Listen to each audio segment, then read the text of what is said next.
Hello' everyone, যিহেতু কৈছিলোঁ মিমিৰ আজি ব্লাডৰ ৰিপৰ্টটো দিব, তো আমি ল'বলৈ গ'লোঁ।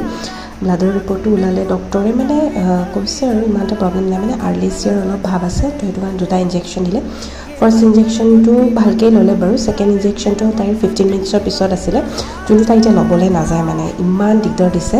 তাৰপিছত হাজবেণ্ডে ঠেলি তাইক লৈ গ'ল আৰু ভিতৰলৈ, গৈ কিনে ইনজেকশ্যনটো দিয়াৰ টাইমত বহুত বেছি ডিষ্টাৰ্ব কৰিলে তাই।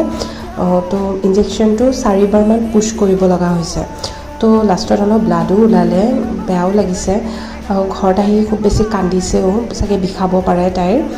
তো ঘৰ পাই কিনে যিহেতু আজি ইমান গৰম, হাজবেণ্ডে খালে দৈ ভাত, আৰু মোৰ ভাত খাব মন নাছিলে, ভাবিলোঁ মেগীকে অলপ বনাই লওঁ। ঘৰত চব্জিও নাছিলে, বন্ধাকবি আৰু আলুকে মিহি মিহিকৈ কাটি তেনেকৈ ইনষ্টেণ্ট মেগী এটা বনাই ল'লোঁ। খাবলৈ খুব টেষ্টি হৈছিলে দেই, আপোনালোকেও ট্ৰাই কৰি চাব পাৰে। আজিলৈ আহিছোঁ, বাই।